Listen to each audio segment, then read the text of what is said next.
How would you respond right now if someone asked you three seemingly simple questions?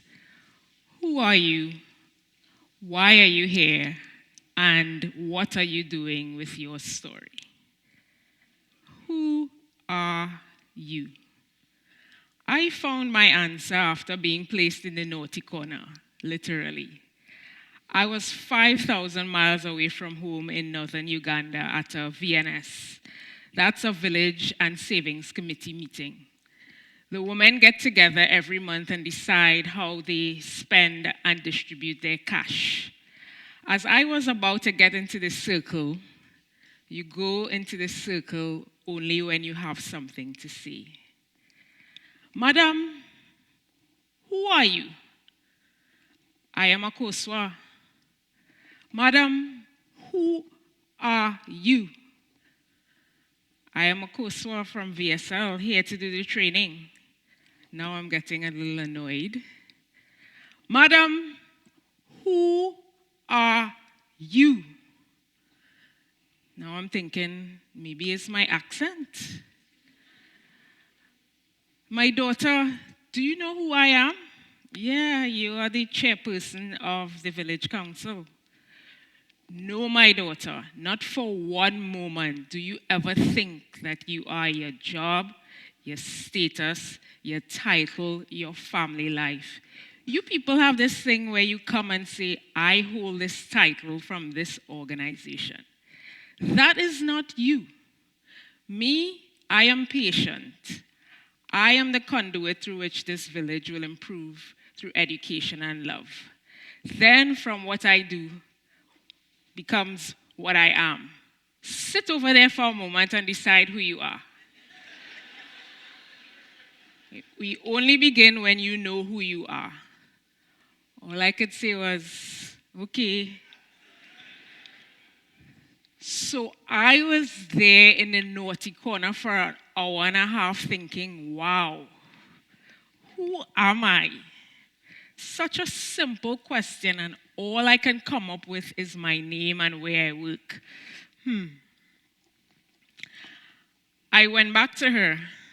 Madam, who are you? I am Akosua. Some call me Yaki. I am divine, courageous, patient, and compassionate. I am a child of the source of all things, abundant and overflowing with every single thing that I have while I'm here in this form. I am love, and I am here in service. She gave me a big hug. Welcome. Let's start this, madam. Just remember, all those fancy titles and things you own says something about you, but they can never be who you are. Once you know who you are, you will always, always be very fine. You see, I had the degrees, the connections, the hookups, but it just never seemed to be enough. Not enoughness will mash you up. Not enoughness is the constant feeling of dread you walk around with that says, I must have, I must get, I must acquire more to prove to everyone that you are enough. The feeling never goes away, no matter how much you acquire, because it usually comes from a place of fear. The feeling of not enough money, not enough qualifications, not enough degrees, not enough, just not enough. Not enough of anything. The goal, my goal, was to study hard, get a safe, high-powered job, retire with a bag of money and possessions, and then do something fulfilling. Those goals were etched into my consciousness through a very detailed 10-year plan that was stuck upon my bathroom door, my bathroom mirror, and every other free wall space available. I knew it off the top of my head, and I was following it with precision. Adding to the mix was my absolute joy in running to the wall and mirror every time I achieved a goal. Degree, tick. Fine-looking husband, tick.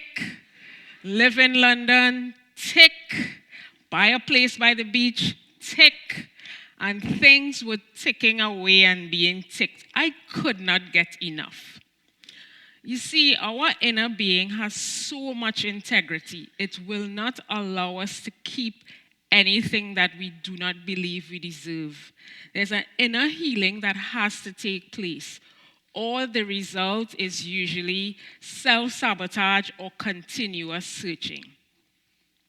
And so the praises were coming in from all angles.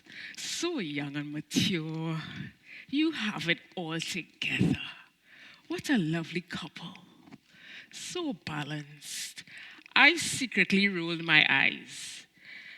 The not enoughness continued and the acquisition continued. Master's degree, tick. Become a manager of an international company in London by age 25, tick. Buy a place in Miami, tick. Still not enough. What else can I do? What else can I get to feel like enough? To get fulfillment at my job, to keep him at home? What else? And when we ask questions, we get answers. And some answers we may not like. Everything started falling apart one by one. I lost the job. Well, I was fired on national TV, accused of corruption and theft. Later, I was told, sorry, you were just a political casualty. I lost the chocolate brown brother man. Well, he left, found another lover, the one, as he bluntly put it. I lost the place on the beach. Well, I neglected to pay the taxes, and it was auctioned off. Are these antics? And then the reality was I was left with me, Akosua. Who was I without the things, and how did I feel? Honestly, I felt like crap, like a failure. All those ticks gone to waste. I have learned that failure is feedback. It really is pushing you into another direction. But we get so caught up with the shame about who and what and where and how it will look. Failure, I have learned, is the stripping away of the non-essential. It really allowed me to be who I was without being fake.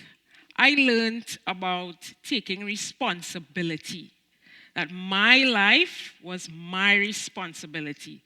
I learned why I was here. Why are you here? How would you answer that one? My standard answer, when asked by the woman, was that I was here to work. Madam Akosua, why are you here? To work. Madam Akosua, why are you here? I was getting flashbacks of the naughty corner. Madam Akosua, can you not work where you are from? What is this work you have come here to do? Are there not women back at home who want to grow businesses?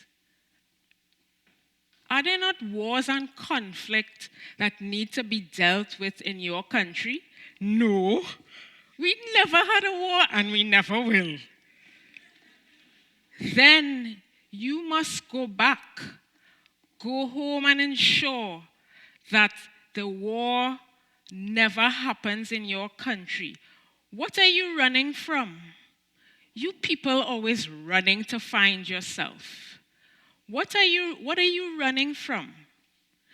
There is work to do in your house. You come to my house to work, but there's work to do in your house. Go home and honor those people. Go home and honor yourself. Go home and honor those ancestors who allowed you to live in peace your entire life. Go home. Why are you here? I was staring at my purpose. I was listening to what I wanted to do, what I had to do. But I was stalling because of my fear, cynicism, and societal constructs. I decided that I was going to leave East Africa and come home. I was coming to share my story. I had to share my story.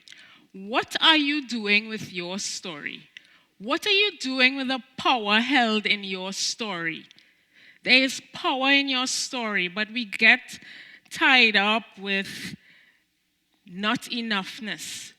We are taught that the way to enoughness is to go after the things that we want without thinking about the gifts that we have. We have a responsibility. We think about what job would make us enough, what house would make us enough, what relationship would make us enough, without a thought about love and service. It's a trap. It's a setup for sufferation. And you will be left with the same feeling of not enoughness. Not enoughness will mash you up.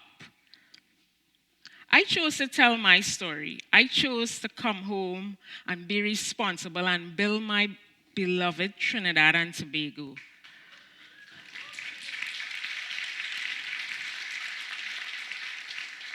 I choose to be of service.